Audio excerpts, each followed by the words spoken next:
And it looks very complicated. Okay, there is a Ka, but there is a square and a rho 0, and there is omega. So let's convert this omega using this Dispersion relation. So K equal to omega over C. Therefore, I can write omega has to be equal to K times C. So let's put this is Kc. And use this over there, then I have minus rho 0 C. Oh, I have a characteristic impedance that has a that has a physical meaning. And I have K. And then there is an A, so let's move K over here. So that is Ka multiply A. Okay. So let me rearrange this. Then I can write over here minus rho 0 C. And I eliminate this. And I have minus J still. And I have this term. So I will write over there minus jka. And I have this phase term over here still alive. All right.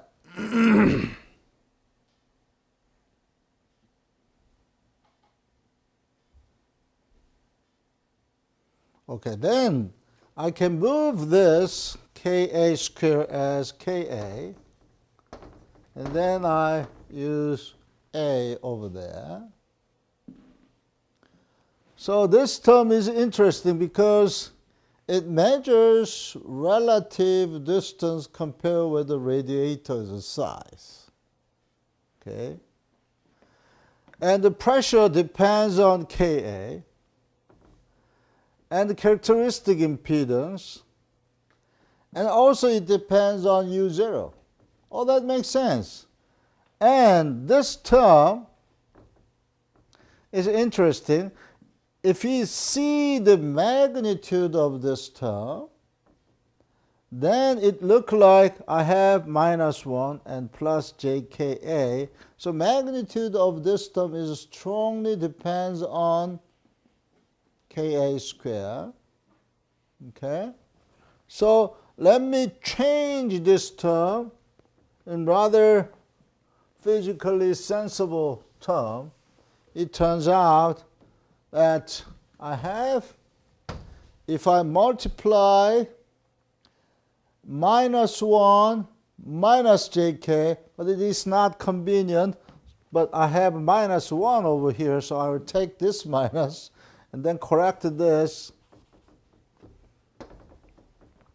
Then I will multiply 1 plus jk in both sides. This will give me the denominator would be, what is it? 1 minus,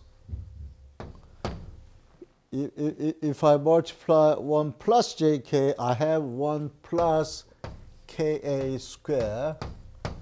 And over here I have Ka, and then I have 1 plus jka. So the real part is Ka divided by 1 plus Ka squared, and the imaginary part is Ka squared divided by 1 plus Ka squared. Okay, that is interesting. So real part, of course, there is another part, but the essential part that describes the physics associated with the pressure is that the real part is Ka, 1 plus Ka squared, and the imaginary part is Ka squared divided by 1 plus Ka squared. So that is interesting. The pressure depends on Ka. Ka is a measure of radiation, obviously, and Ka means the size of a radiator compared with the wavelength. If Ka is getting small and small, say Ka is 0.1, then this denominator will approach to 1, and it is dominated by Ka squared or Ka. So when Ka is small, then I can argue that real part is getting larger compared with the imaginary part. What it means? The real part is larger than imaginary part. The real part is something related with the pressure in real sense, and this is imaginary part. And that does not really provide us clear understanding about the physics behind of the radiator. Of course, it says when Ka is getting large and large, this means that radiator size is large compared with the wavelength. Then this term, because Ka is getting large and large, this term will approach to 1. And this term approach to what? And Ka is large and large, 1 plus Ka squared is approaching to Ka squared. Therefore, it approaches to 1 over Ka. Right? So it certainly says many things, but not much. What is the measure that can show us the radiation characteristics? Okay, pressure, velocity, radiation impedance. So let's look at radiation impedance, ZR. That is defined as the pressure in R direction and the velocity for given frequency. Okay, say I select omega. This radiation impedance essentially shows how the ability to radiate the sound into space with respect to R and T. Okay. So let's look at what it looked like by seeing the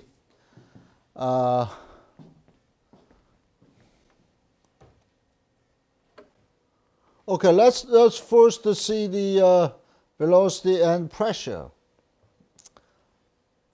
Okay, it is very interesting, but the reason why we have this term is because we have, in the previous derivation, we have e exponential minus jka, right? Everybody remember? That's why we include that one over here. That is minus jk r and minus minus plus, and there is a minus. Therefore, this term is reflected on this formation. Okay, and of course, this term, this expression is valid when r is greater than equal to a.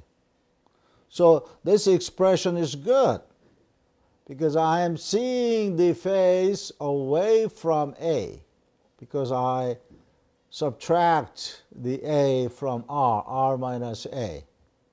Okay, let's look at other term. Okay, velocity is proportional to the velocity on the surface magnitude u0. That makes sense. And the velocity is proportional to A over R squared. Well, that is interesting. Okay.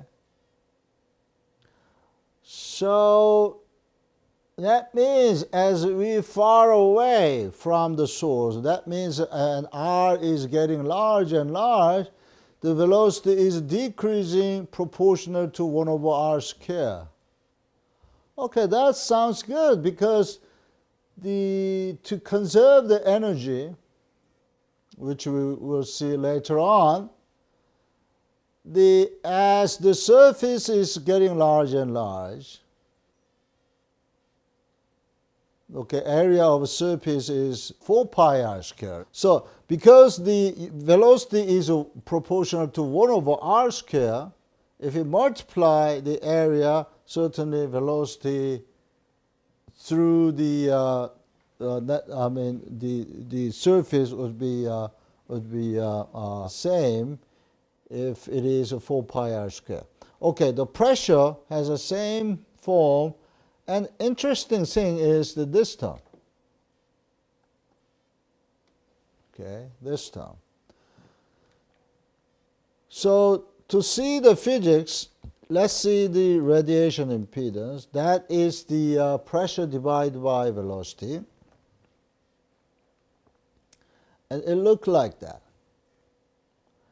at position r. Now, this is the real term.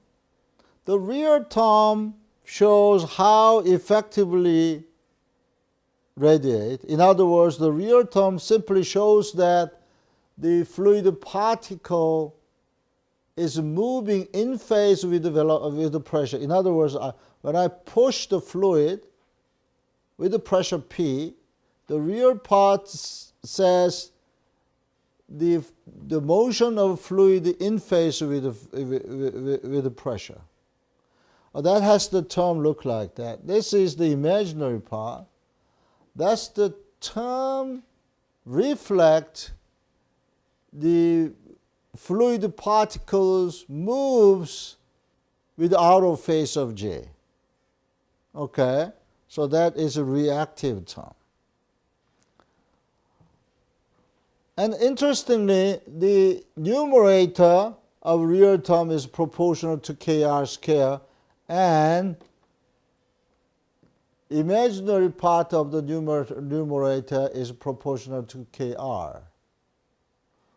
Okay. So when kr is much larger than 1, what it means physically? Distance is r is very large compared with the lambda. That means we are far away from the source. That we call far field.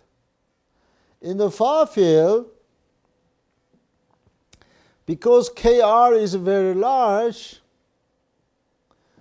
the real term approach to 1. That means real term approach to rho 0 c. That means in the far field, radiation impedance approach to the case of plane wave. Therefore, in the far field, the wave propagates as if it is plane wave. That makes sense.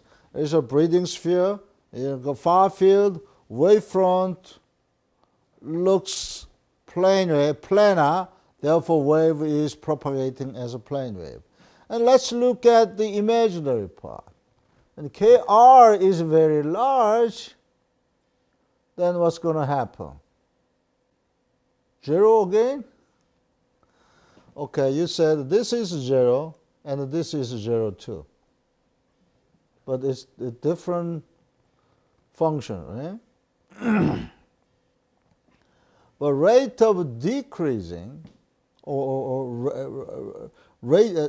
you look at the rate of decreasing of these two terms, you look at when kr is very large, then this one approach to 1 and this one approach to, say kr is 1 million.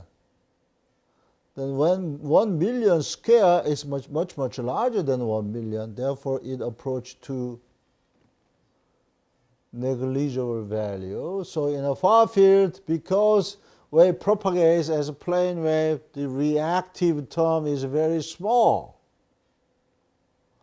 So for breathing sphere in a far field, in other words, when Kr is very large than 1, then what you feel is almost the same as the plane wave field. Okay. What about in the near field? In other words, when Kr is much smaller than 1, that means Kr is simply Kr is lambda over r. So when Kr is small, that means we are very close to the source because r is small compared with the lambda. And in this case, this term, Kr is very small, then 1 plus Kr square is about 1. Okay, and it is approximately have a behavior of Kr square. And this one, imaginary part, will behave approximately as Kr. So one behave like a Kr square and one behave like a Kr in a near field. So in a near field, as we can anticipate, the behavior of wavefront is quite different compared with the behavior of a far field. That's why in a near field we can hear many different sound. For example, if we hear the sound very close to this radiator, what we hear would be somewhat different with what we hear far away. That's the concept of near field and far field. Okay, the other way to look at this property would be seeing this impedance graphically. Okay, so this shows the radiation impedance normalized by log 0c with respect to Kr first. Okay, forget about this term in the meantime. Okay, this is a real part. As you can see, as Kr getting large and large, this approach to 1 as a plane wave. But over here, there's some interesting characteristics. If we draw the imaginary part, it looks like that. In the far field, the contribution of imaginary part is small. Over here, the contribution of real part and imaginary part is equally likely. Okay, so this area we call near field. There are some contribution from the real part of the radiation impedance as well as the imaginary part of the radiation impedance. Okay, that's pretty interesting. So let's summarize what we learned today. Okay, I argued that understanding breathing sphere and trembling sphere certainly make a foundation to understand, for example, general scattering, radiation, even diffraction. And I demonstrate using Korean jing and other musical instrument in Korea, we call it gwangari. And I demonstrate how it radiates. I mean, radiation depends on the angle. Later on, by studying the trembling sphere case, we will understand the directivity later on. So you experience the directivity pattern. And then I move on to get the solution of breathing sphere by introducing velocity potential. The reason why we use the velocity potential is theoretically it is simpler compared with just using pressure, because the derivative of velocity potential with respect to certain direction will give us the velocity in that direction, and the pressure is simply rho 0 dphi dt. So having one solution, we just use the derivative, we can get velocity as well as the pressure. So that is convenient. And then we attempted to solve the traveling breathing sphere case by saying prescribe the velocity on the surface of breathing sphere is u0 exponential minus j omega t. And then we got the solution using the velocity potential, and we try to see the physics in terms of radiation impedance ZR, which is quite similar with the driving point impedance of a string. And you might remember that the driving point impedance, you remember that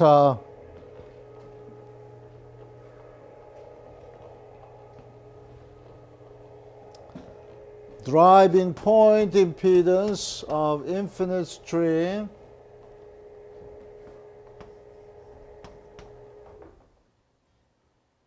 the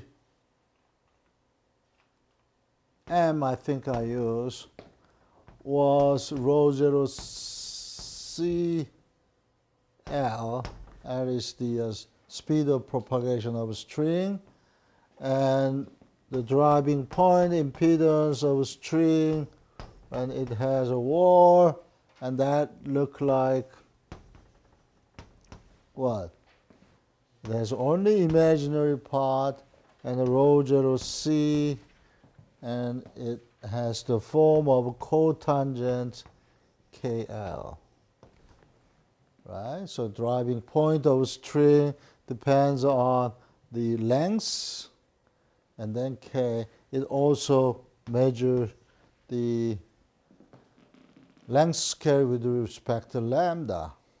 Okay. Therefore, when driving point impedance has only imaginary part is purely reactive. In this case, it is purely resistive because it has only real part, and the real part is same as rho 0 C. That is the characteristic impedance. So for the breathing sphere case, in a far field, driving point impedance or radiation impedance in this case is equal to rho 0 C. And in the far field, this part will move to 0. And in the meantime, in the near field, it has driving point impedance or radiation impedance, certainly has real part as well as imaginary part. Because, see, here is a sphere. Suppose you are a particle over here. Okay, in the far field, every particle will move at the same time like that. Therefore, the radiation impedance in the far field would be same as the plane wave. Over here on a sphere, it has to move this way and that way. There is some space which is not, same as the space that in the far field. So there is some finiteness or reactive action in the near field. Okay? So let's keep talking about the breathing spheres related to physics in the next lecture. And I hope you can understand more in the next lecture about the physics behind the breathing sphere. Okay?